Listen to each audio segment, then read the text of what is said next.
On today's Witch Word of the Day, Kevin, no, I am not a Canadian person trying to say hockey. The word is hacky. It's H-A-K-I. So, hacky hails from the anime One Piece, which is one of the longest running animes out there. I think it started in 98 or 99, and it just now announced that it's coming to an end. But Haki is kind of like the Force. It's a presence, a fighting spirit, or intimidation that's in all creatures around the world. And it's like two of the things is it's the act of not doubting and its strength. So like if you can tap into your Haki, you could like put it out there as energy in different forms. Haki, not hockey. Yeah. When they first said it in the show, I was like, hockey? Why are you saying hockey? What's that about? Yeah, what's that about? You haven't even read that? Wait, what are you doing with the book?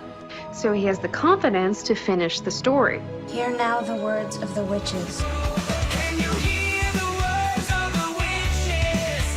Yeah, the words of the witches. Welcome to Words of the Witches, the Charmed podcast that will guide you through the lesser-known published lore of the Charmed universe. In this night and in this hour, we call upon our fanboy power, bringing education and stupefaction to all of you. Together, we will use our knowledge and reverence abundantly, but also find ourselves sassy and delightful. Which is why we will truly be charmed. Welcome, spell worders, to Words of the Witches. This is episode 159. I am Kevin, your resident Charmed resource. And I am Sean, and I am definitely your One Piece resource, even though I'm only 400 episodes in out of 1,200. Oh, only. And welcome back to the podcast, Janine. Hi. Hi. Yeah, you first appeared early on in this show, I think, in like a bonus episode about P3. Yes, that was it. I was trying to remember what it was, but you're right. That's what it was. The P3 episode. Hi. Thanks for having me back. Yeah. And we've seen each other out in a boot in the real world. Out and about, yes. Yes. We definitely have. I think the last time, Paris? I don't remember. Was that no, it was the last New time we York saw each for other? Alyssa. I saw you briefly on the street. Yes, I forgot about that. Yeah, for like this much time when you went to the show and we just stage doored the show. Yeah. Like, hey. Well, it was a good thing we did because then she canceled because she got sick or hurt or something. And then, the next day. So, and then we wouldn't have gotten to see her after the show. But yeah, so it worked out. Yeah. It was a lucky series of events. It was. Are you doing the upcoming Paris one next year? I'm considering it. Well, according to Dimitri, I'm definitely going. I need to book. Well, we were just in Greece together, and we kind of made a plan to try to see each other there. Yeah, so hopefully I'll get some good flights, and I love Paris, so why not? Yeah, and I'll be there too. So nice. Get to see you then. Yeah. So that'll be the next step. Yeah. Yeah, cool. What's been happening with you? Anything new and exciting? I know you had a podcast too, Charmed and Bubbly. Yes, I did. Well, we went so far. I had my co-host Jackie I think brought a lot to it. And then she decided to go back to school and get 2 jobs and have have 4 kids and 3 dogs and have absolutely no time to give to the podcast. I'm lucky to see her about like an hour every 3 months. So I would love to keep doing it. I think it was really fun. And I think it was good. But yeah, without her, it's hard unless somebody else wants to, join me for it. But until then, it's kind of be on hold. Okay, on a hiatus. That's okay. Yeah. It's good. I enjoyed it. I listened to it all the time. Well, thank you. I thank you. I had fun, a lot of fun. I learned a lot about editing and about making it sound good. Just because it's a lot. Getting the right sound and the right cuts and all the little sounds of people's voices and all that. I know but yeah, it's a lot. Yeah, for sure. Cool. We do have a nice... I know Sean wants to get to manor keeping. He's very excited to talk about But before that, he is I have very excited. We had a poll from last week. I want to go over the results very quickly. It was a Wyatt poll. So I was like, who would be most likely to throw something against the wall? Kid Wyatt or adult Wyatt? Okay. Did you have an opinion on that, Janine?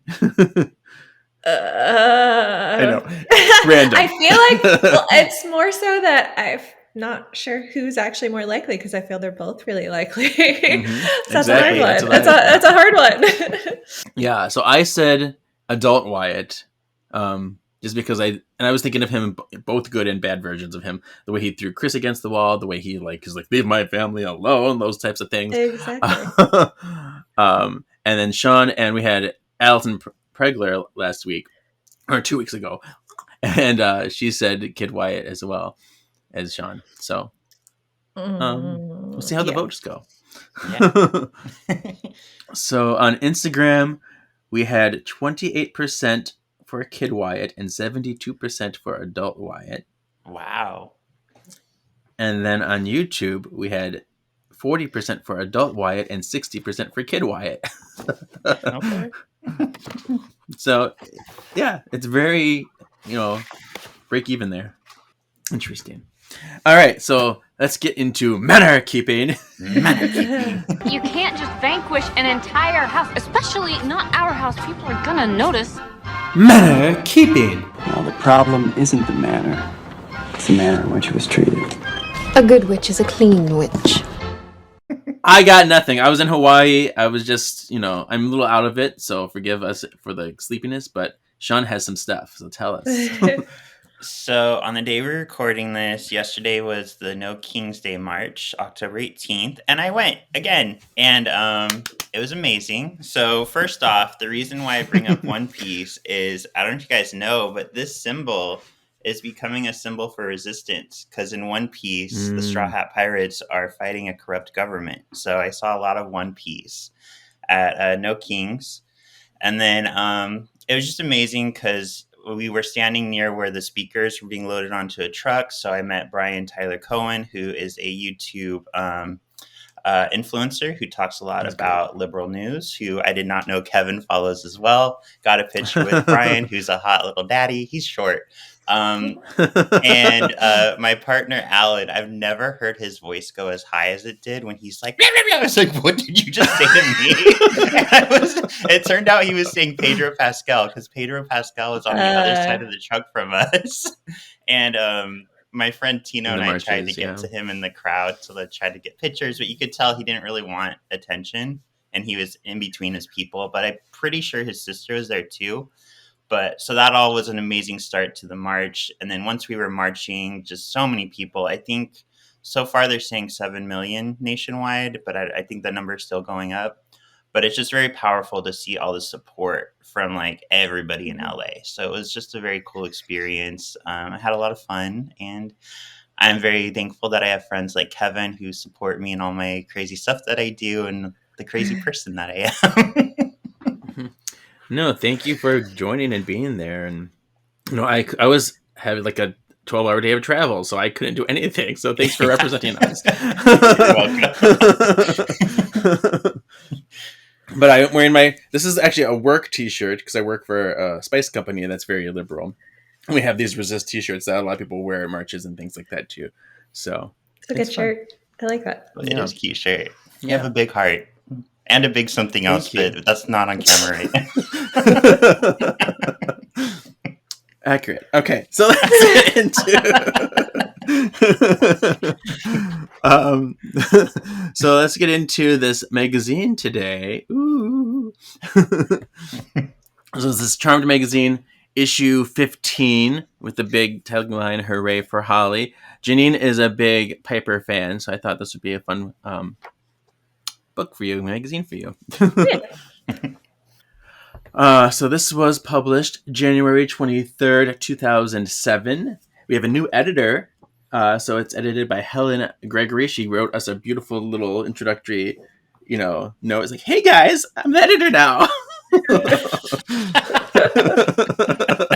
Although I do have to speak on some of her editing that she missed, but that's okay.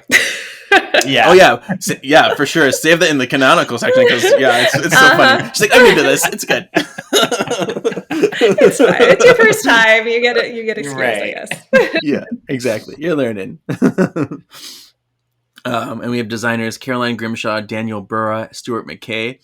And we have writers Kate Anderson, Phyllis Ungerleider, David Walden. Kate Lloyd, who was the former editor, is now just a writer. And then Ian Spelling.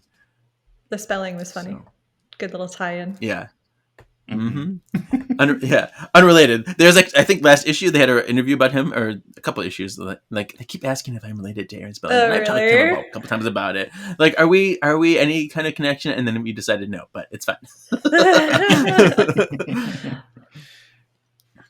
So yeah. So today, who is in charge of the? Oh, me. So okay. So the contents today. We have our regular things. We have the poster. We have a classic Charmed episode. There's a new quiz. We haven't had a quiz in a while. I think we had one for like the 100th episode, but we get some quiz back in here. We learn about a power play feature. Starts this issue. We have a Holly Marie Combs interview and a Brian Krause interview and a Denise Dowse interview. And then we have a first segment of A Day in the Life. And then our typical breadcrumb stuff. Cool. All right, give us some more Charmed news. Or some old Charmed news. Yeah, old Charmed news. The Bay Mirror. So on October 27, 2006, Holly Marie Combs gave birth to her second child, Riley. David Donoho loved it because he came out with hair like Elvis, and he was also 8.5 pounds, which he said was a huge baby to come out of that little tiny Holly Marie Combs. I know I pointed out before, but her sons' names are Riley and Finley, which, I mean, the character in Buffy is Riley Finn, just saying. Even Holly's got Buffy on the mind. Maybe. Alyssa's news, she started a new ABC show, Me and Everyone Else, where it focuses on her as Mia, and she has her and her boyfriend, and then her brother and his boyfriend. But I looked, the show never got picked up, unfortunately. So, yeah.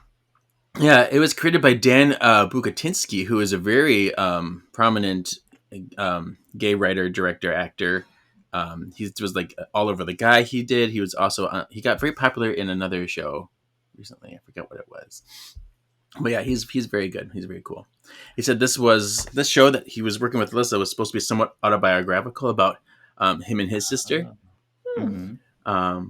And so it's just a little sad that we didn't get to see it because it sounds like it would have been fun. I was thinking to myself, Alyssa in a gay show, and I missed it, so I wasn't surprised to see it just never happened because I would have watched that. Yeah.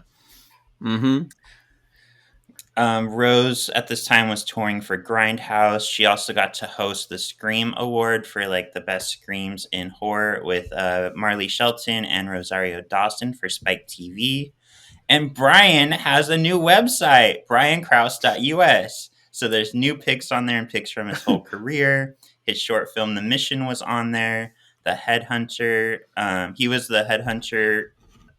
He was on The Headhunter. It's early for me. I didn't get a lot of sleep this weekend. I mean, I'm on the same time zone. I feel you. Okay. So he was a bodyguard for Elvis in the movie The Headhunter. There you go. My words came out in the right order that time. So if you want to go to this website, briankrause.us, you can't because it no longer exists. I checked. I was going to ask. I meant to check it and I didn't. So thank you for answering that question. It is funny though, but because the magazine's talking about like, just go there to FAP. That's pretty much what it was saying. I know. Yeah. I told Kevin I knew this weekend would be crazy, so I went through all this on Thursday, so that way I could actually like focus and go like through with a fine-tooth comb, and I'm glad I did. There's an update on Stage 14. This is not useless information at all, but after Charmed move out, Charlie Wilson's War started filming there. Cool. Jason Dean update. You know what else started filming there later was Glee. Glee filmed there for a little bit. Really? Too. Yeah. Okay, that one's more funner. Yeah. I went on a tour of the studios, and they were pointing out where Charmed was, and they were like, Glee is here now. So yeah, because Glee was actually filming when I went. So yeah. Nice. Oh, I Cool. was so obsessed with Glee for like the first 3 or 4 seasons, and I just kind of dropped off. But that's when it was good, and then it got Yeah. it wasn't After season good 3, I'm like, anymore. that's a good closure. After season 3, then I Yeah. don't have to watch anymore. Yeah, I didn't. I was same. I didn't really watch the end of it, but I was obsessed for like in the beginning. Mhm. Yeah. Last little update was Jason Dean. He was in a really amazing movie. I know, I right? think it's called X-Men: The Last Stand. He was multiple, man. Definitely not one of the worst X movies. He also started being Dr. McDreamy on Grey's Anatomy, and he was listed on TV Guide as one of TV's hottest actors. This made me a little sad because Yeah. doesn't he have ALS right now? Oh, does he? I Isn't didn't he that's the one? right. Yeah. I think Isn't he he the one? is. Yeah, it made me sad. Oh 'cause- no. Yeah. Oh no. It was like all good news. And then I'm like, oh, that's a poor guy. Hmm. Anyway. All right, let's get into some Holly or some Piper. There we go. One of those. Same, Yeah. really though, right? Yeah, right. So yeah, the breakdown of Piper's character. Yeah, it was pretty meh, whatever, uneventful. Yeah. But they But, did. like, we know. I'm pretty sure it was in this section though. They're like, thanks to her skills in the kitchen, P3 was a success. And I'm like, when did we really see food at P3? Like once, maybe? Right. She knows how to put together a mad cheese platter. Yeah, I just and thought that was yeah. a funny little like call out in the middle of it. I'm like, food at P3 was really what I would say was what brought it success, but okay. There was one little note in that section too, because they were saying that put everyone else before herself. And I was like, that is Holly for sure. Holly Piper similarity right there. Mhm. Yeah. So yeah. But those are the two little actual sections that I was like, those are funny. Mhm. Yeah, they had a whole the whole Piper versus Holly comparison. Yeah, it was funny though because it didn't really go like point by point. It was like some of them No. were the same, but then others, I'm like, that's not. They don't really weigh Yeah. against each other really well. They're not comparable. Yeah. Right. And then what was when they had dislikes for Piper being turned into a Wendigo? I'm like, that would fit on the Holly side too. Like dislike being turned Yeah. into a Wendigo Yeah. because of those damn contact lenses. Mm-hmm. Yeah, so it's kind Just of like funny. that Glinda dress, you know? Yeah. Yes, exactly. It's like Glinda dress, Wendigo contacts, toss up. I don't know what she hated more. Yeah. Oh. Uh, the death becomes her part. They talked about how she's like she died the most times. Yeah, they left it. And then my favorite quote, which they didn't really bring up. I mean, technically she didn't really die, I guess, because Leo kind of came in and took her back. But the "oh no, am I dead again?" when she wakes up and sees Cole, and it's like, "Oh no, am I Yeah. dead again?" And I'm like, so yeah, but she did die a lot for sure.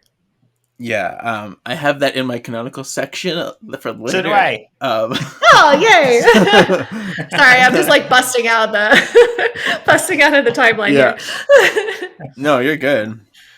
Yeah. Oh, 'Cause- the Home Depot guy was fun. The Home Depot that he's like, yeah. Oh, you kind of yeah. look like, yeah.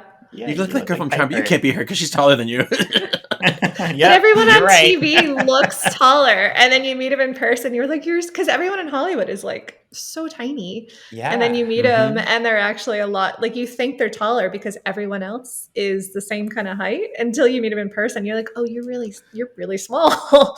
I feel like a will giant say- next to Holly. Yeah. And seeing Pedro in the real life, he was actually tall, but he was really skinny. Really? Really skinny. I was surprised at how skinny he is. Well, what did they say? TV adds like 20 pounds or something. It does. I mean, Yeah. I don't know if it's 20, but it definitely makes people look just bigger than they are in person, Mhm. which is interesting.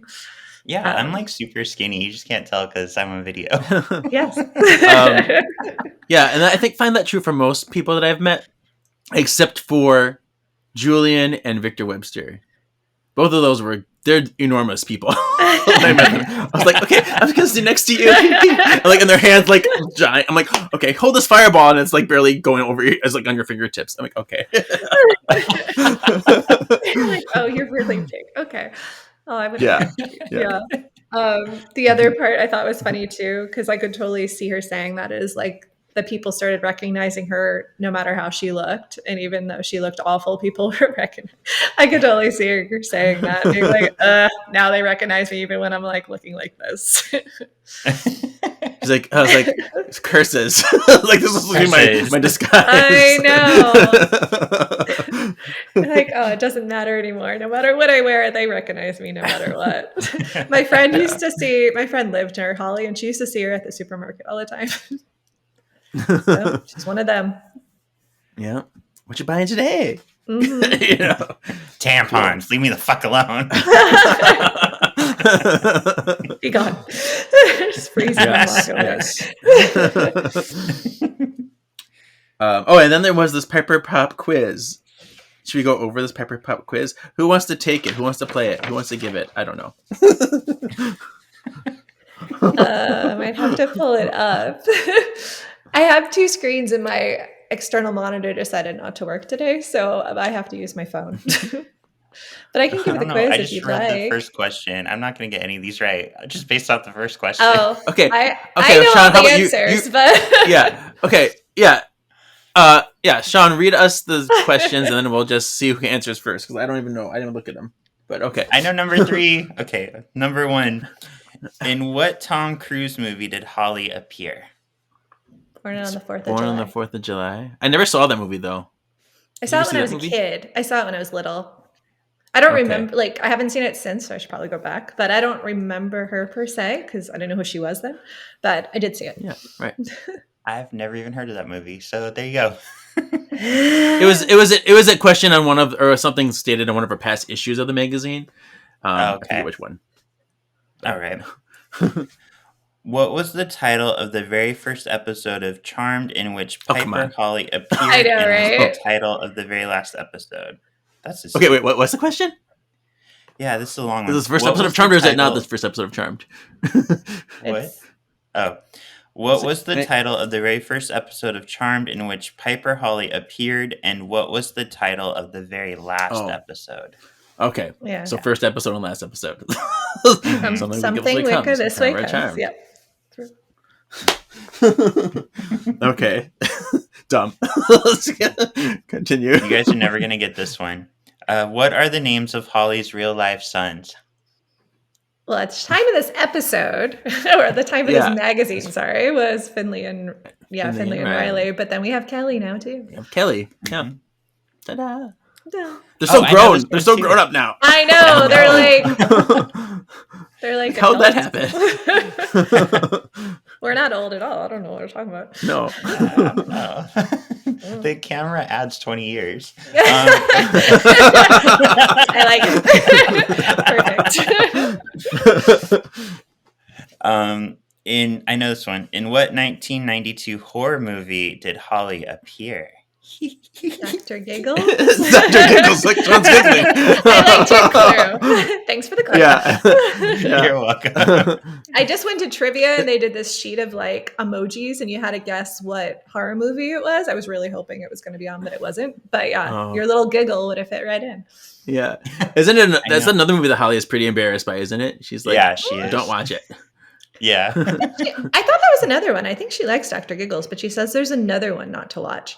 Oh, okay. Another, which I don't know what it is, but I thought she liked this one, which I think Dr. Giggles she filmed in Portland. Okay. And then there's another one that she said she's really embarrassed by and don't watch it. Okay. So Now I'm going to watch it. Whatever that is. I have to. I don't know what the title is. I think I went on a deep dive and didn't quite totally figure it out. Okay. So work on it. All right. We did like a little horror film trivia game at my work on Friday, and I like decimated everybody. I was I needed you at trivia night. I am Yes. not a horror movie person. One of the questions, I was furious though, was who was the killer at Camp Crystal Lake? And 2 of the 4 options were Jason Voorhees or Pamela Voorhees. I was like, this is a trick question. This is a trick. And the answer Yeah. is Pamela. I was like, what? Sorry. I mean, She's only the killer in the first because one. there's multiple. Yeah, she's only killing the first one, but there's multiple movies at Camp Crystal Lake. Yeah. So it's like, if they wouldn't said in Friday the 13th, then it would have been Pamela because that's the Right. first one, and that's what Scream did. And so Scream did. He's like, wrong. It was, okay. Yeah. All right. Let's see. So we did that one. What year were both Piper and Holly born?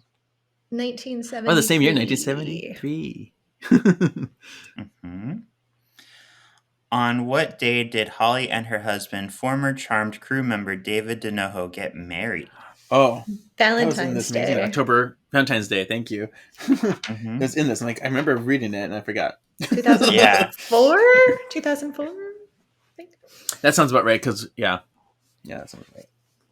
This one Wait, came out I in have the 2000. answers. They're just really small. Let me see if I can. I'm pretty sure.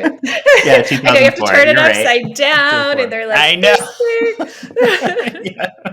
It's too early for this. Me too. Oh, yeah. And October 2006 was the birth date of Riley. Mm. That's what it was. Mhm. Okay. What episode of Charm did Holly direct? She did not direct an None. episode. Trick. Trick question. The answer is Pamela Voorhees.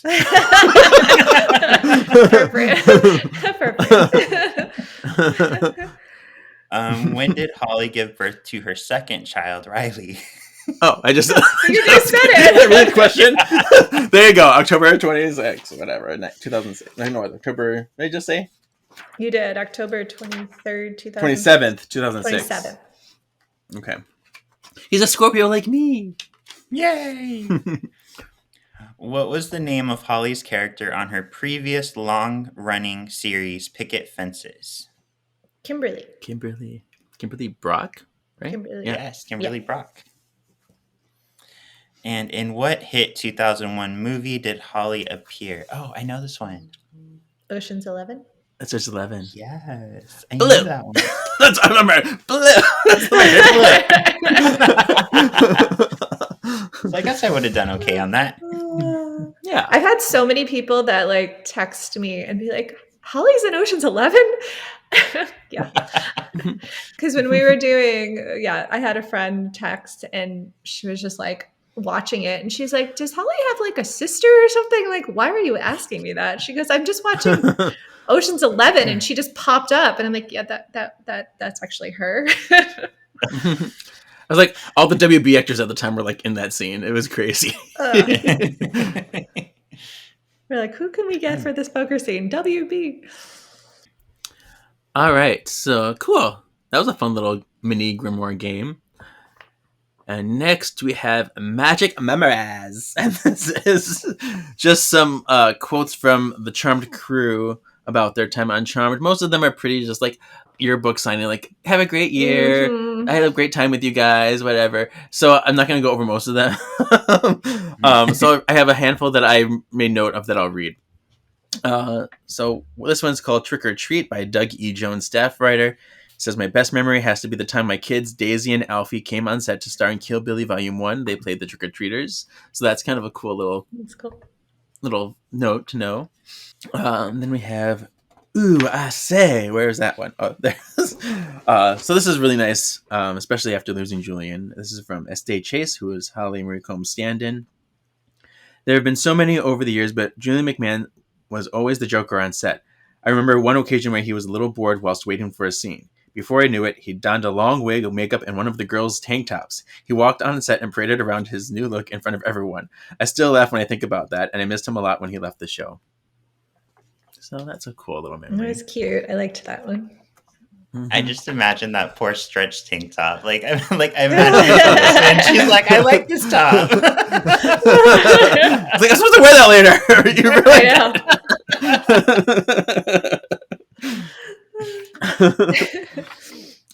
what else? Oh, we have romance on set. Surely I got the best memento from working on Charmed. I fell in love with and married Tina Cohen. We married during season 6, and I even remember what I was working on at the time. High School Reunion, directed by Jonathan West. That's by Paul Fontaine. He's an editor on the show, which was fun. And then we have A Beautiful Rose. I have a few good memories, actually. I particularly enjoyed Rose running her fingers through my hair on a regular basis. She was very unhappy when I had to cut it all off. And of course, I remember fondly seeing Beryl's assistant director, smiling face. So yeah, it's just fun little memories That like one that. was cute. I feel like that's very Rose.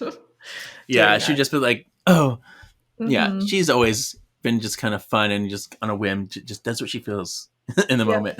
Yeah. So that's all I got. Oh, I should probably mention the what happens next. It's a single page. They're just like, hey, the show's over. You got to do some more stuff on this magazine. So send in your questions because we need content. Yeah, exactly. That's bad. How long, I don't know, you've probably addressed this before, but how long does the magazine go past the show ending?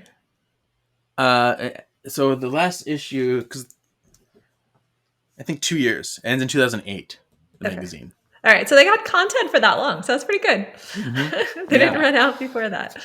Right. So Brian, life of Brian. So Brian was interviewed while on the set for the last shoot. Originally, the plan was because Kern had gotten 10 episodes approved for Brian. So his idea was to like intersperse them, but Brian was like, hell no. I'm not coming back periodically. So that's why they did the 10 like back to back and then made the decision to freeze him just in case they could bring him back. But even that, it looks like Brad Kern had to fight with the execs about freezing Leo because they didn't want to bring him back for the finale, which, I mean, I was thinking about it. If they couldn't have brought him back, they'd probably at least do like a hand or something and be like Leo or something to show like he's back. But I'm really glad that Brad actually did something good and was able to bring Leo back. Brian was very thankful for Holly. He says he feels she brings the best acting out of him, and she's very like caring with him. Yeah. They asked him what his favorite episodes are, and they're different than Rose's. Yeah. So of course he like Sense and Sensibility because he directed it, and it was his idea. And Saving Private Leo. But what? He didn't direct it. He didn't direct it. It was just his, I think that was. Did they write in here that he directed it? I think that's where I got it from. Oh, I don't remember. I was like, did he? I'll look into it. But but it was he was definitely his kind of concept. Yeah, this is one of my little editing issues was in that section. Yeah. Okay. Do we bring it up later? Is that one that we're bringing up later? You can bring it up now. You can bring it up now and later. They say the wrong episode for when him and Piper switch powers, when unborn baby Wyatt switch powers, because they say, which one? They say, when the magic dies, and it's actually a siren song. Yeah.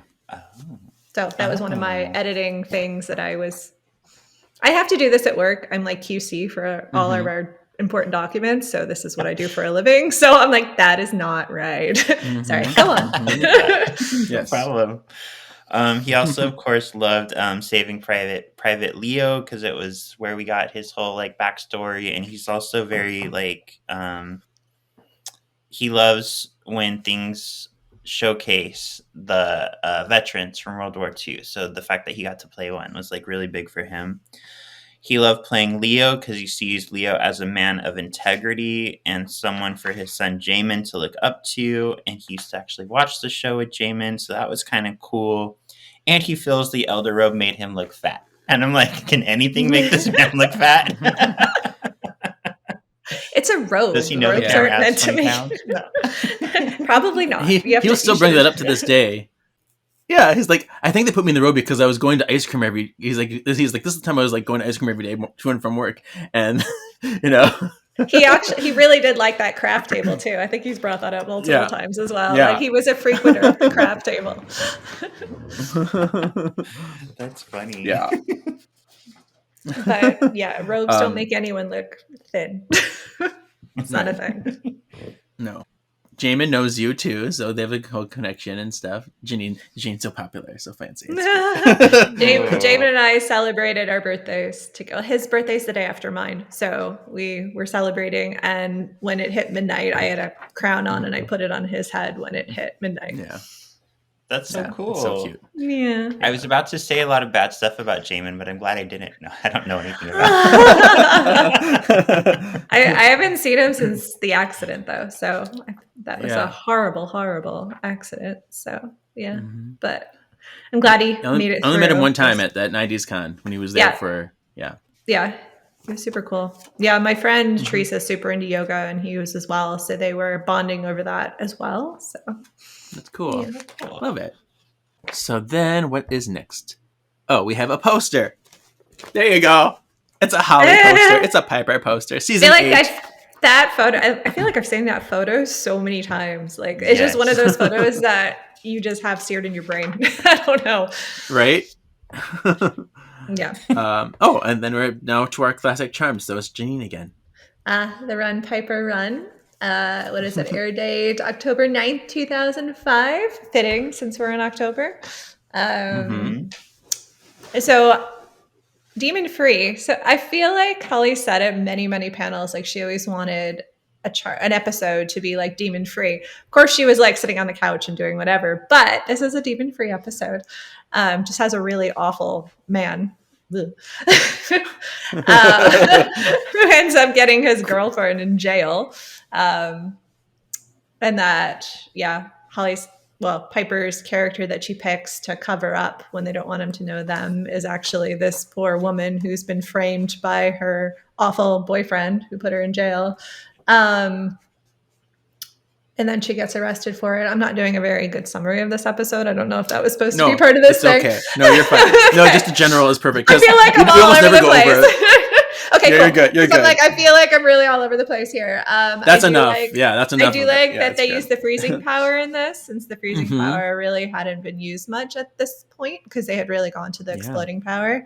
It's a really cute episode, and it's a really Piper heavy episode, which is definitely why I do like it. Dex, though, could have gone away. I was not a fan of the Dex character. I wasn't a fan of that whole relationship. Nope. But I do really like that guy in Sex and the City. So I do appreciate him a lot more in that than I do this. But yeah, so it's kind of my little thing about that. Yeah. Cool. Yeah, that's pretty good. Thanks. I'm trying to think if there was anything that was.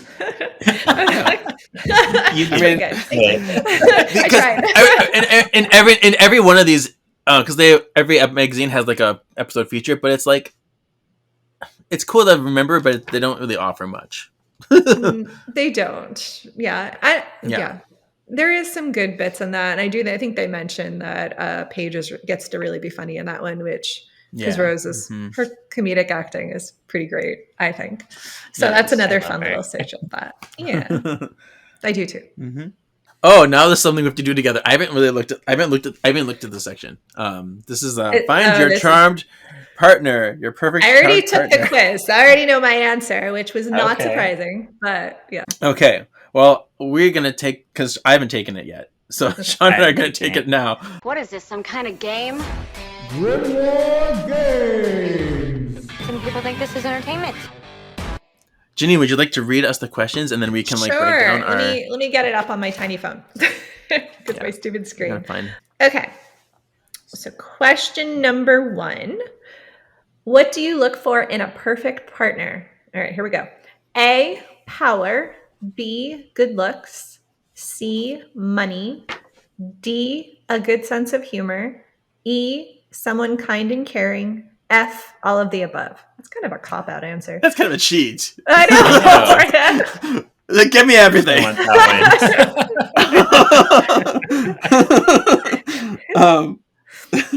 I feel like that's a cheat. I'm not gonna cheat. I'm gonna It's a cheat. Yeah. Totally. Well, I'm gonna cheat. You're gonna cheat? Okay, cheat. You can cheat. Okay. I'm gonna do E. I did Pamela Voorhees. I think that's just a fill-in for anything. Okay. All right. What's the first thing you notice about a potential love interest? A, their eyes / smiles / teeth. Okay. How they dress. Oh, sorry, that's B. C, what sort of car they drive. D, their parental skills. E, whether they're married with an exclamation point. Oh. F, it is not a catch-all. Their personality, parentheses, whether or not they have one, another exclamation point. Wow. I would probably say the first. It is. I would say the first thing I notice is probably A, because that's the first thing you see someone. I see your eyes and your teeth, and you're like, that's what the first thing I notice, of course. It's true. So A. Okay. Let's see. 3. What's the biggest turnoff? A, lack of intelligence. B, bad breath. C, an unwillingness to commit. D, arrogance. E, vanity. Or F, being broke. Oh, wow. I'm gonna say That D. bitchy F. Yeah. They're not holding back on this quiz. No. I don't think F is a good partner for me. No. Don't want that money. No. Well, especially if you picked money on the earlier one. Oh, then we got a good follow-up here. All right, 4. And the biggest turn on, A, money. B, being a great kisser. C, confidence. D, good dress sense. E, a good heart. F, a great personality. No explanation point.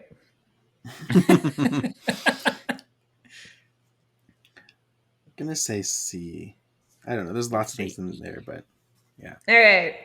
5. What's your idea of the perfect date? A, a home-cooked meal.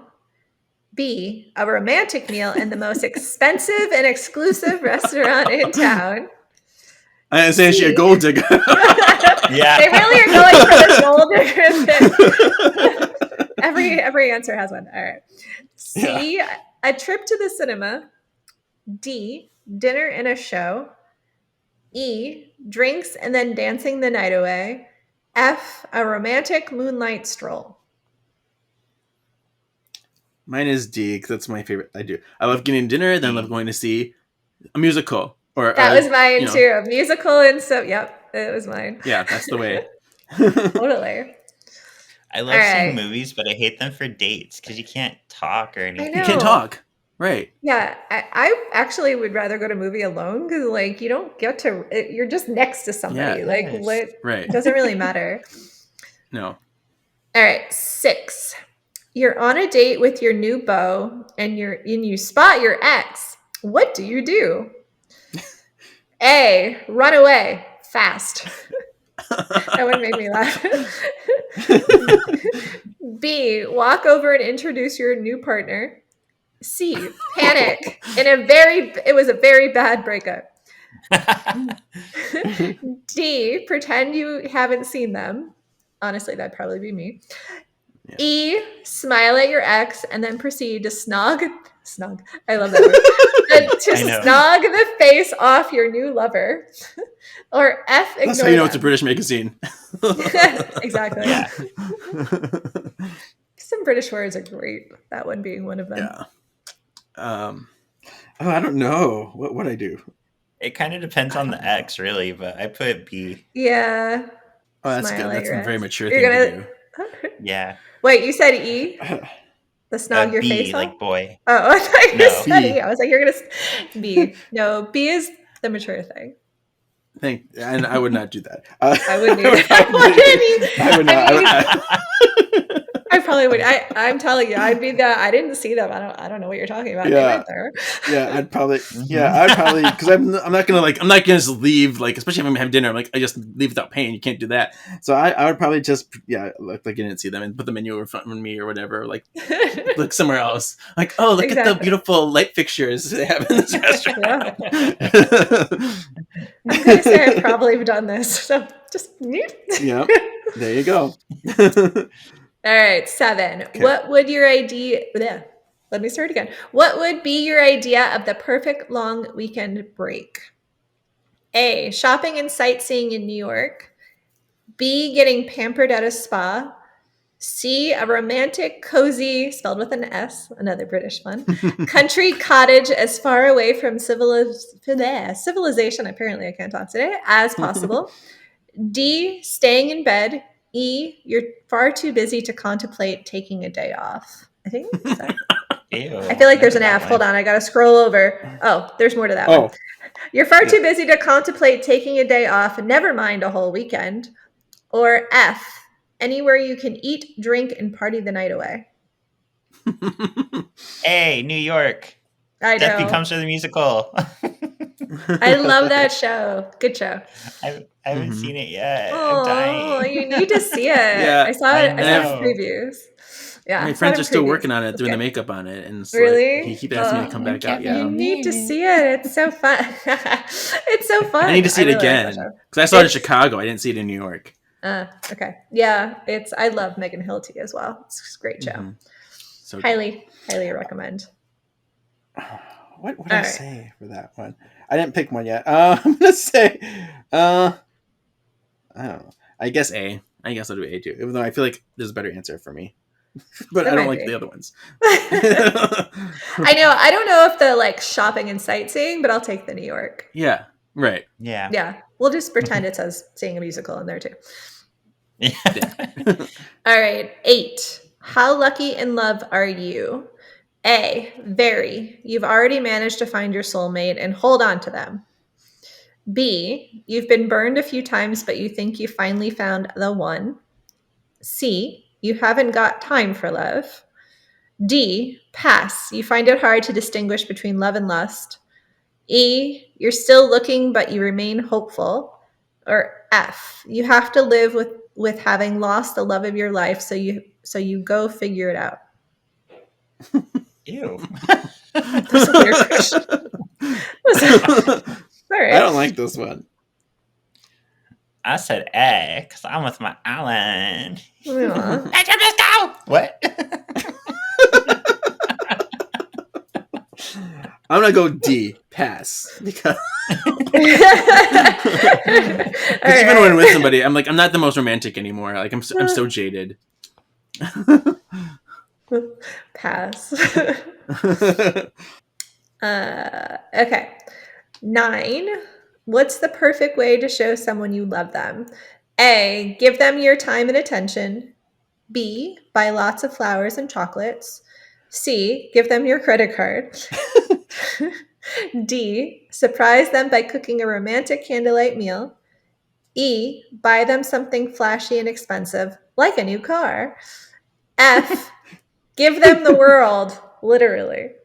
Okay. I put A. Yeah, Yeah, that's the I best. think one. that's probably The other the one best. sound like the Price is Right. A new car. Like, You do love me. Right? I know, that was kind of weird.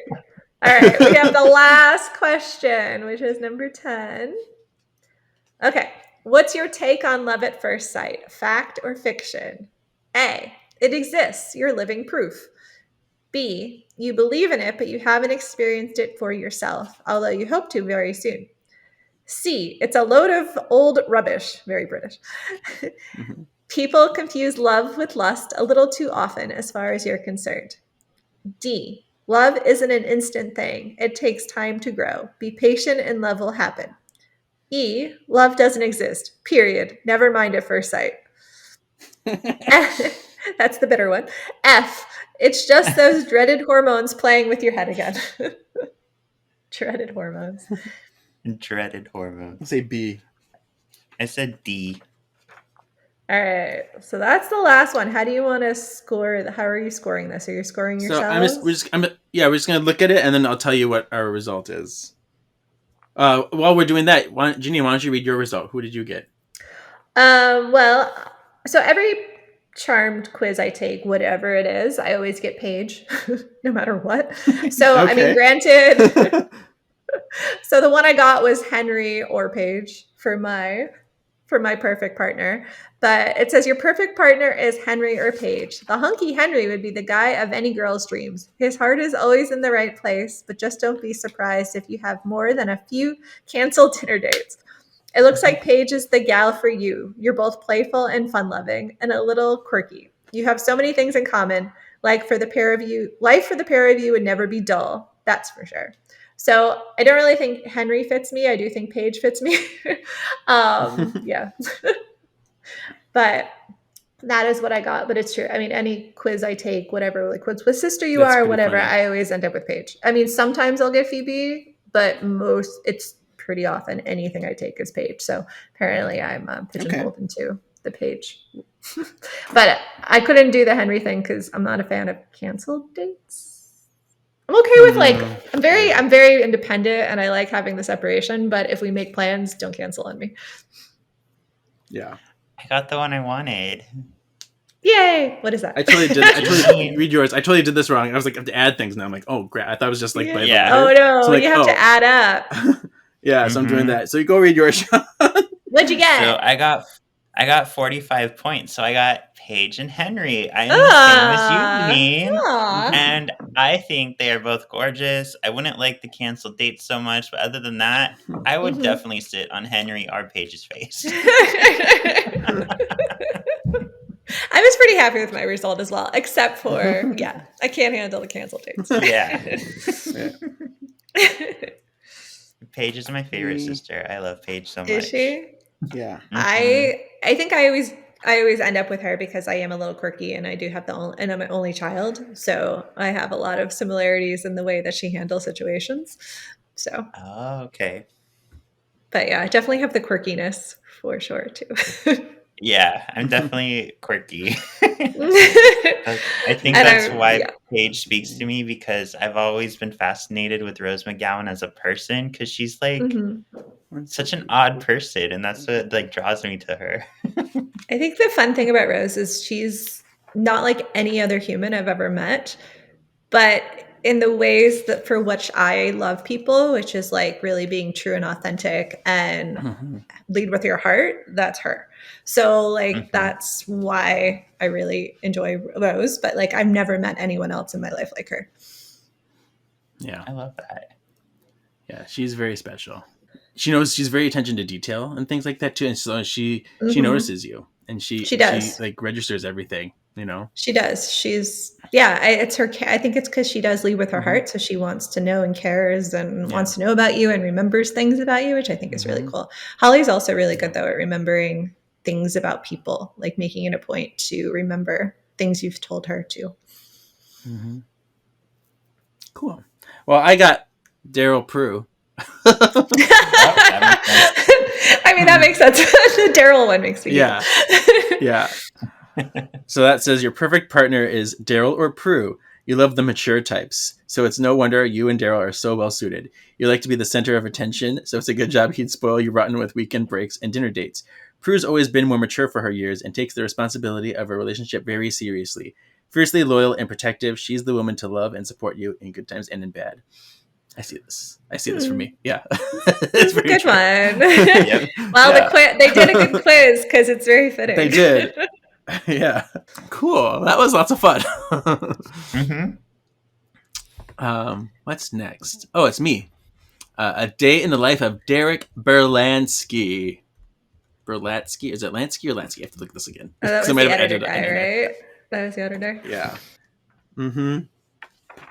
So, Berlatsky, not Lansky. It's Latsky. See, use my own editing here. All right.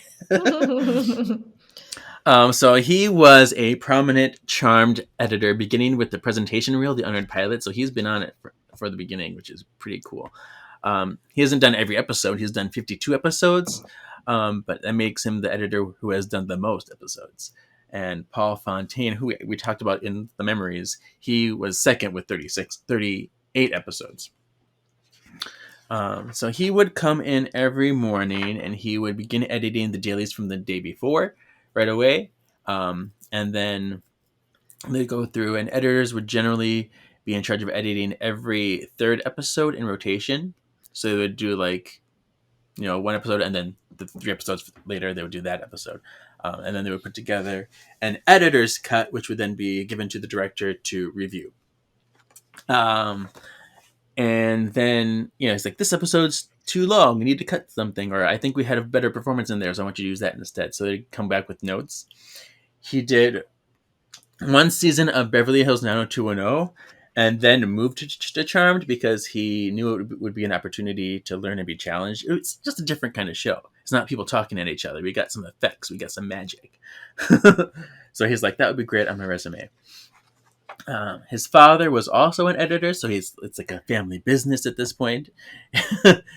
And he actually knew Constance and Burge because they worked together on a show before called Savannah, which is kind of fun. And What else? He thinks Witch Wars is his favorite episode, his best episode he's ever edited, because I think he liked the whole meta of it all, and he liked that you could, go through the different worlds and the fightings and all that stuff. He's like, I have so much effects in there.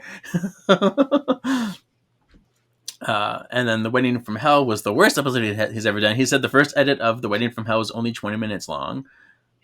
And they literally had to write and film new scenes. I was like, wow. Because that episode is probably one of the most awkward episodes that exists, I think. So when he said that, I was like, proof. Actual proof that it is that awkward. Mm-hmm. Yeah, and Brad Kern said he doesn't like that episode either. And it's not a fan favorite among people, but I really enjoy it. I think because it is like camp. It is very soap opera. It's super camp. It cracks me up.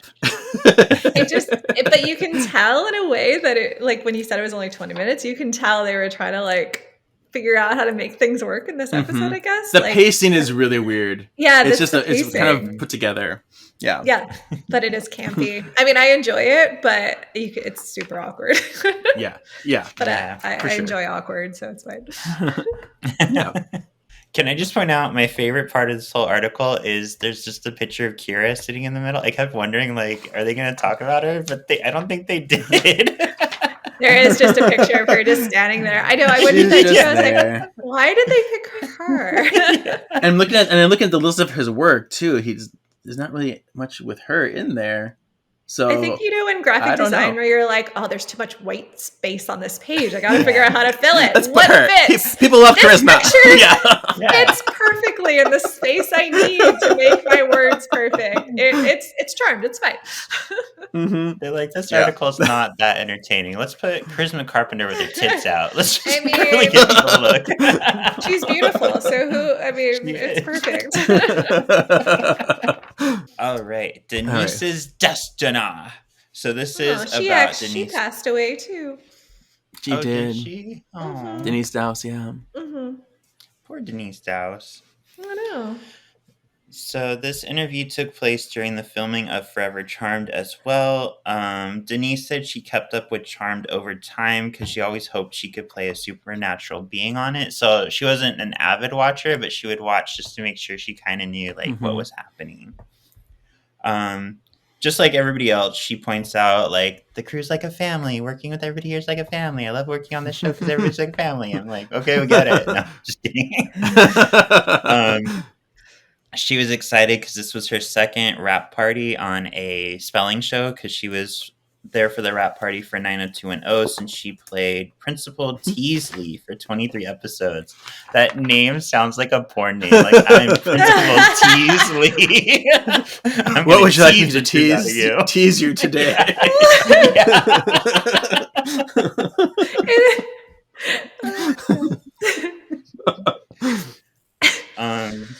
She seems like just a really cool person. She was working with kids in LA. She had where she would take like kids in like the not as well-to-do areas and like do theater with them. So she just seemed like she really cared about people, and she seemed like she really cared about theater and acting. So I really enjoyed this interview, even though I didn't get a whole lot out of it because it was kind of short, but it took me out of it, like really respecting her as a person.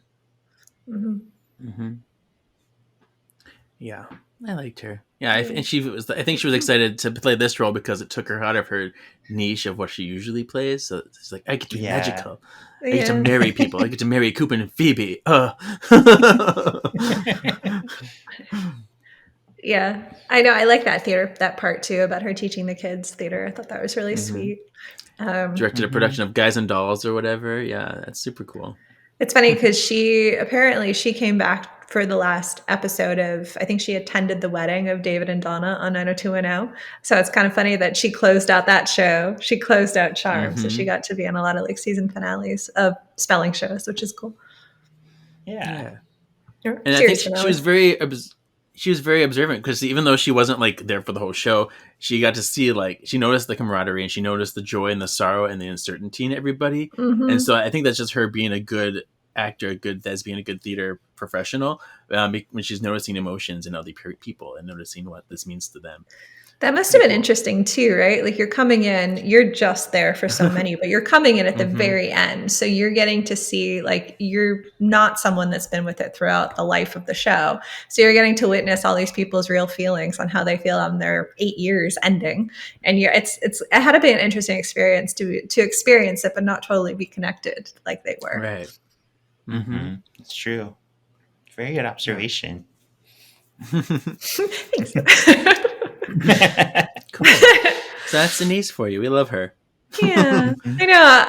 I've listened. I used to listen more, but like I would listen to the 90210 like recap with Jenny and Tori, and when she died, they did like a special episode towards her, like about her and how much they enjoyed her on the show.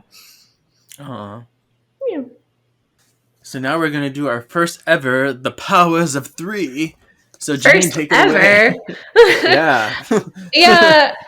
I mean, I don't really know a whole lot to say about this. I know the freezing power. I mean, obviously, they talked about the different powers and the science behind her freezing power, the way she can speed down or slow down molecules. But I mean, I really think the power of Piper aligned with her growth as her character as well. Whereas in the beginning, she had not a lot of control of it. She was a really like shy and unsure person. I mean, Piper was very like nervous, very unsure, very not sure of her place in the world. And so when she got this power, she was also very that way about it. The anxiety, this was what brought it out, but she had no control over it outside the space she was in. It only lasted a very short little period of time. So she had to do whatever she needed to do before it ran out. And then as it went on, it's like as she grew, the power grew, and she now had more control. They mentioned the part which I love the part where Krell, where they end up with him, the tracker, the demon tracker, and Prue goes, "Are you able to unfreeze just his head? Just his head? I don't know. Let me try." And then she does that. And it's like another little level of a way she can control her power. And then, of course, during the whole when it starts blowing up things, which is one of the most iconic scenes when she blows up. What was it? It was a watermelon. Watermelon.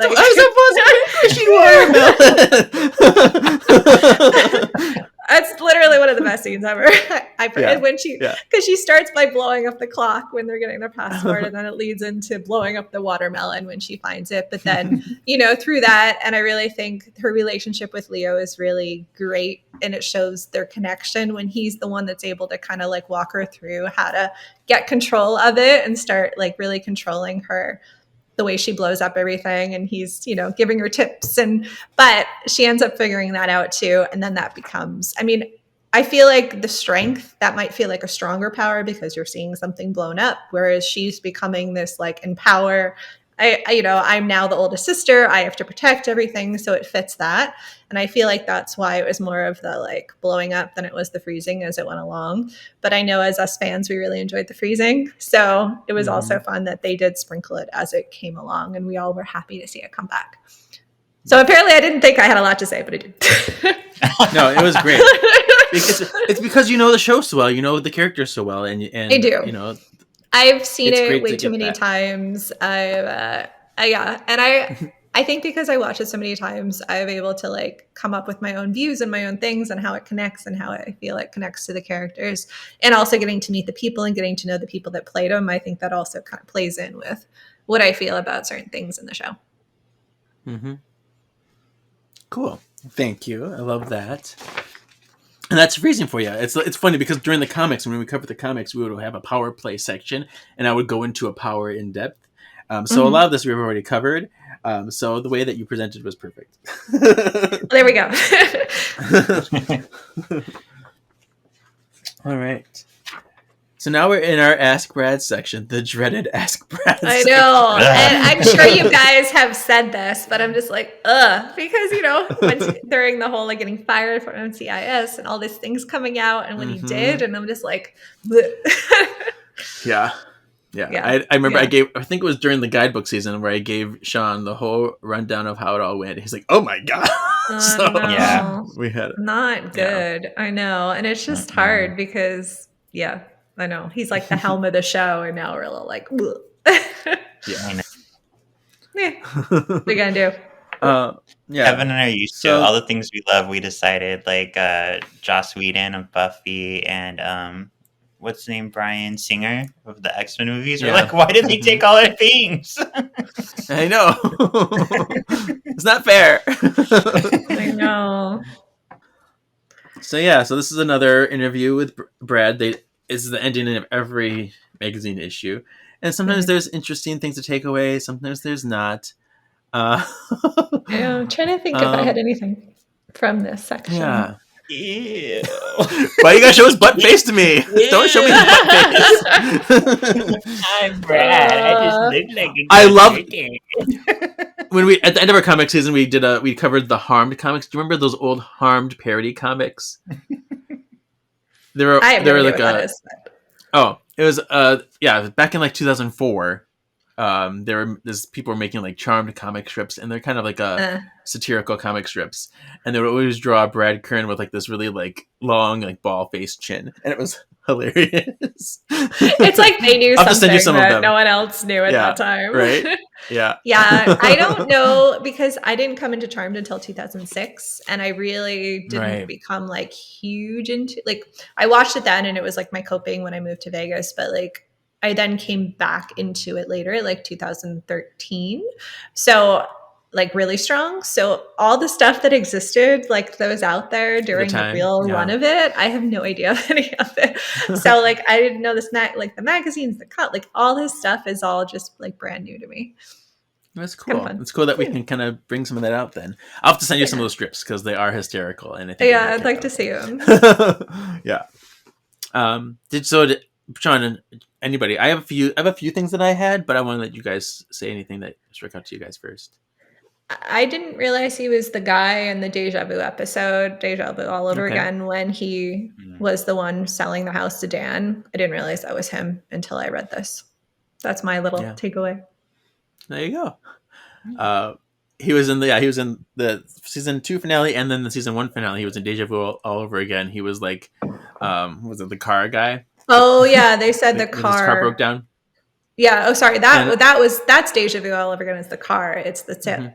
I Yeah. mixed him up, but yeah, I didn't realize he And was be the wait, house wait, yeah. seller, and also I didn't know he was either one of those. So there you go. Yeah, and I remember I know I didn't notice when I first watched them, but I know somewhere along the line because I was always in it since it started, so I was in it from the beginning, so I did realize that. So this is not related to Brad, but I meant to bring it up earlier for the not realizing somebody was in. I didn't realize Holly's mom had a walk-on role. Yes. Yeah, I didn't know Just that either. Harried. Which is surprising. I haven't noticed that before. That's all. Right, because she had no lines. She was just kind of sitting there in the background. She's like, "I'm a P3 person." Like- Is she a P3 or is she in the bar where they go to find the guy that?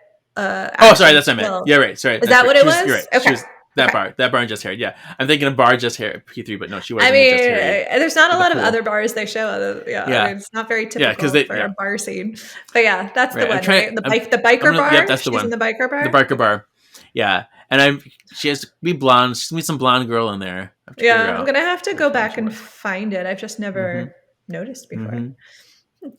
Anyway. So, but yeah, so Brad, he was in season one cameo, and then he after the season 2 cameo, he's like, my wardrobe was really ugly that second time, so I'm not gonna do it anymore. Yeah. He was still Such like a a dick, weird- like talking bad about his wardrobe person. Like, Yeah, I should he's like, fire I'm that surprised I didn't guy. fire her on the spot. I know. I was like, that's disgusting, dude. Like, why are you Yeah. saying that? Right. Not his true personality came out a few times. I feel like. Mm-hmm. Mm-hmm. He said he thought about driving by the studio lots, after to see how, their lot is doing. But he's like, I thought it would make me too sad, so I didn't. And then he did think about giving himself and a bunch of crew cameos in like the last episode, being drunk P3 patrons, but it never happened. Oh yeah, like sitting at the bar. And, yeah. Yeah. It would be huddled over like. So that's about all I got from that section. Yeah. Yeah, I'm glad too. Me too. I Not don't a need lot. that in my life. No, we don't. None of us needs that at our. No, Brad. And then we have Show and Spell. These are letters that were written into Charmed magazine from fans. Stop it! I don't want it. Why you no like me?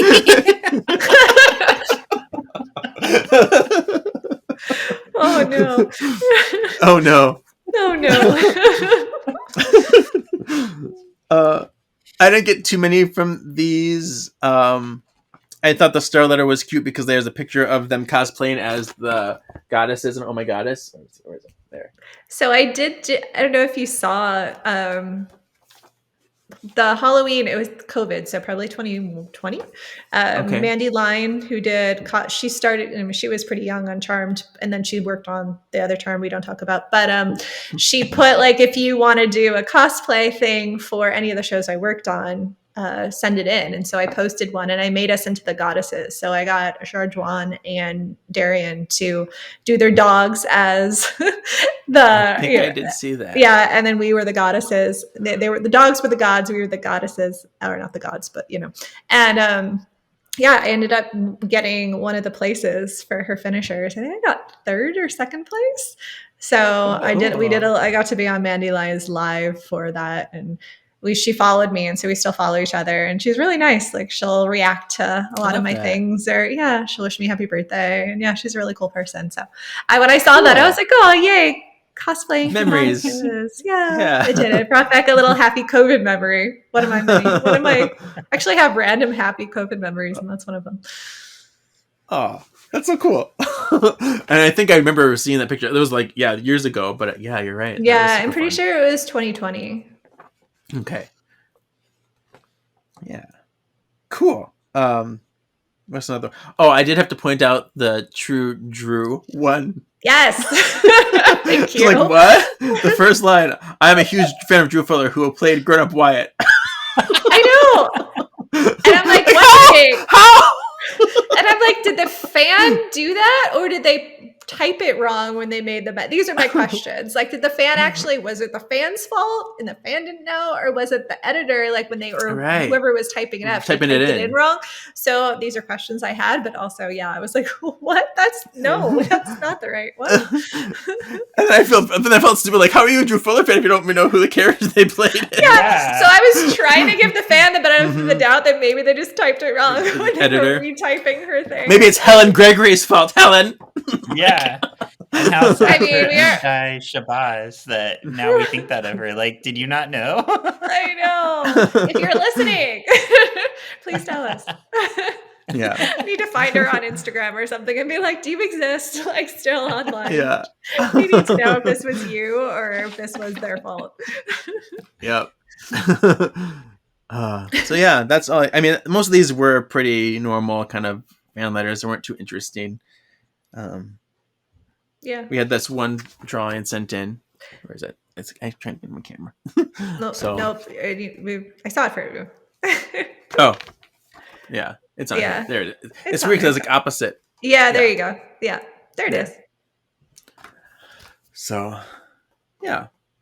And she was a 13-year-old who drew that one. Aww. Very cute. Very cute. Yeah. Cool. So that's the magazine. We do have to put that in my canonical hat sections. Canonical. Do you have anything that we didn't already mention? Because you mentioned the episode being wrong in the Brian interview, and we mentioned the Drew thing. Those are the only two, I think, problems thing that I found. Okay. I don't think I found anything else with it, but those two stood out. Okay. Sean, did you have anything? I did write down where it said Piper died more than anybody else, because I thought you remember you saying like I they did died bring that about up. Equal. Mm-hmm. Yeah, they each died 9 times, and I was really perturbed because in that section they were actually going down like all her deaths. Like, that doesn't count. Like, that doesn't. Like, yeah. I mean, I felt like the list was a little not as complete as it could have been. Yeah. And I was sad they left out my quote that I really think should have been in that part. See? Oh no, am I dead again? Oh, like no. that had to be there. Right. Why was it not there? Yeah, like, because they count They put like when she got her head chopped off in the Legend of Sleepy Hollow. I'm like, she didn't die. She was a talking head. Come on. Right. And then she just like disappears, but she didn't die then either. That's why I was like, she didn't die. Like she got her head cut off, and then she got like swiped, but like she didn't die. Yeah, I forgot. Yeah, that was another problem. Okay, I did have issues with that too. Yeah. So yeah, I was mad at that, but it's okay. Oh yeah, and then they even counted a vision of Piper dying in the eyes have it. Like it's a vision. Like it's not like what? Like they counted stupid things. Yeah, they didn't count the real things. Yeah. I don't know. I'm like, did you watch the show? Sometimes I question. Did you even watch the show, Tamar? Or did you like watch it once? Like watched it once and then had to like recall your memory from like all the years through? I don't know. I don't know if I could. I don't think I could write it if I'd only seen it once. I feel like I'd have to like see it multiple times before doing that. So I'm gonna say they watched it once and then they were like, "This is what I remember." So I also have here because in the Run Pepper Run section they called the episode Demonless, which is true, but then they said that's gotta be a first. It's not a first. Plenty of Demonless episodes. So like. I don't know, Astro Monkey or Dream Sorcerer or all these things. The Painted World is just warlocks. I question Astro Monkey because yes, he's not technically a demon, but he does kind of become a demon. So I'm like, does he count? Does he not? So, but I guess that's a fine line. Yeah. Because like their powers kind of turn him into a demon, but like he's not technically a demon. So that I don't know. I haven't decided. Tricky. Yeah, it's a tricky one. Is it after your first kill? Because in the demon school thing, like they're not technically like demons, but they become demons by killing, and they have the things on their arms. So then, like, what makes you a demon? I don't know. It's a whole in-depth. We need an episode. We need an episode on this. Yeah.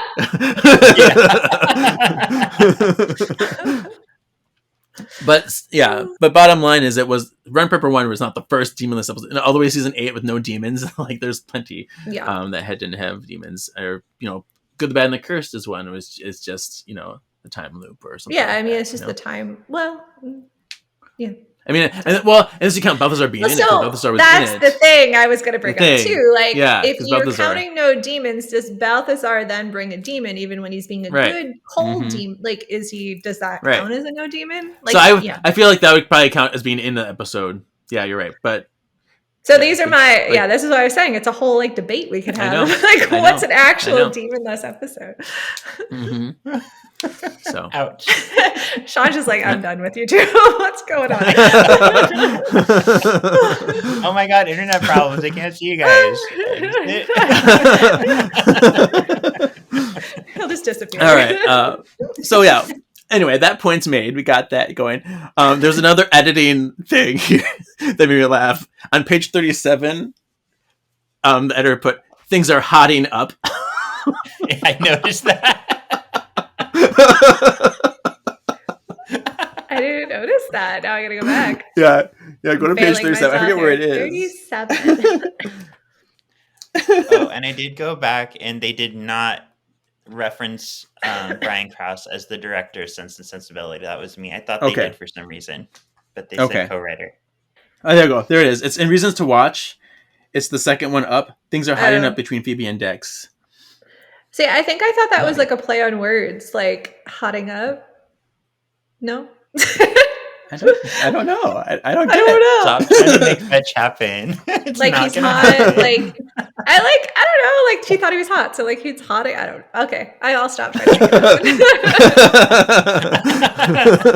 happen.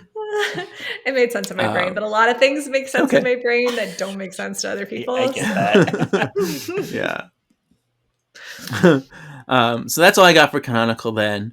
Our final thing before we end the magazine is or issue, episode, whatever. This is our P is for poll. Another P, imagine that. P is for poll. So which Angel of Destiny was better at their job? You can either do the Dakin Matthews from 422, Which Way Now, or Denise Dowse from all of her season 8 episodes. Are we supposed to answer this? Yeah. I don't really remember the first Angel of Destiny that much. I remember he was in it, but I don't really remember him. Like, Denise is the Angel of Destiny to me. I feel like both of them are very kind of vague about their either whatever they needed to do. They're like, I'm going to tell you things, but I'm not going to tell you these things. Something be secret. Yeah. But I feel like Denise had more gravitas and she felt more worthy of that title, more of that destiny. So I'm going to go with her. Yeah, I feel the same. But I mean, it probably helps that she had a little more airtime than the first one. I do like the fact too that she makes a point for the ones of us that are gonna be like, that's not the same person. Where she says there's lots of angels of destiny. So I do appreciate that. But I would probably go with her as well. Although that first guy, when he shows up on Gilmore Girls as the like chancellor of the school, and it totally threw me off. I'm like, that's the angel of destiny. Why is he running a school? And our friend Paul from Power of X-Men has met him a few times at his auctions because he's an auctioneer, and for some reason really? Jake matches at these auction events. Interesting. Yeah. Okay. So big auction I'm like, guy. Okay. yeah. He's like, I'm like, Paul, you want to get him on our podcast or something? Like, Right. Yeah. Play that auction. Play that. Exactly. Play that connection. Cool. So that's it. So all we have left is to talk about what's next on the next episode, Sean. So next we get a sit down with Alyssa as she talks through her 8 years with Charmed. You can't cur enough because it's Kerr Smith. We get an interview with him. Play on words. Yep. Things are hotting Things up. are hotting enough in here. Things are hotting up. We get a test to see if you're a super fan. I don't know, Kevin. I don't know if you're a super fan. I don't know if you're going to pass this one. I know. And then we start getting Ask Phoebe. It says she was the best agony aunt the Bay Mirror had to offer, and that's exactly why we've enlisted Phoebe to give us a few words of wisdom each month. How fun is that? Boom. Okay. Oh, and an interview with crew member Derek Johansson. Cool. Derek Johansson. Yeah. He's You Scarlett's like him. brother. He's cute. But he's not. But I don't know if he's cute. Yes, you do. Yes, you do. We talked. He was in past issues, and you liked him. Okay. You just forgot who he was, but you'll remember. I feel like if I were Pinocchio, you'd be my Jiminy Cricket. Yeah. Oh, good. I like that. Let me be your guide. All right. Cool. So we did it. Thanks for joining us again, Janine. Thanks Let for us having know me. where we can find you, follow you, and see what you're doing.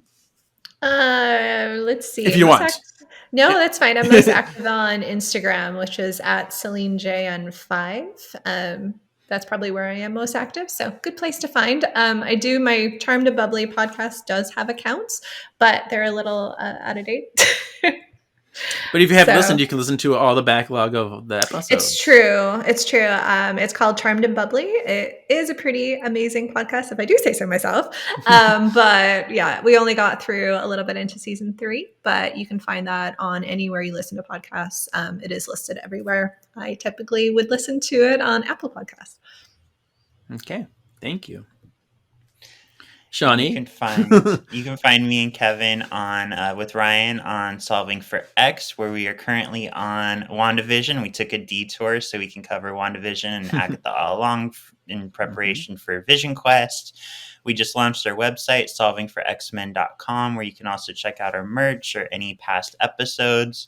And I wanted to leave real quick with this that Brian Tyler Cohen said at the march yesterday. Oh, yeah. Because I thought it was very inspirational. For anybody who feels powerless right now with the current administration, he made a really good point that our power right now is Trump and the administration really have no power over us. They can't say we're going to take away your license. They can't say we're going to take away your funding because they don't have that power over us. So being visible, showing people that we're marching in the streets, posting the little stuff that we're posting shows everybody in the country that we are not happy.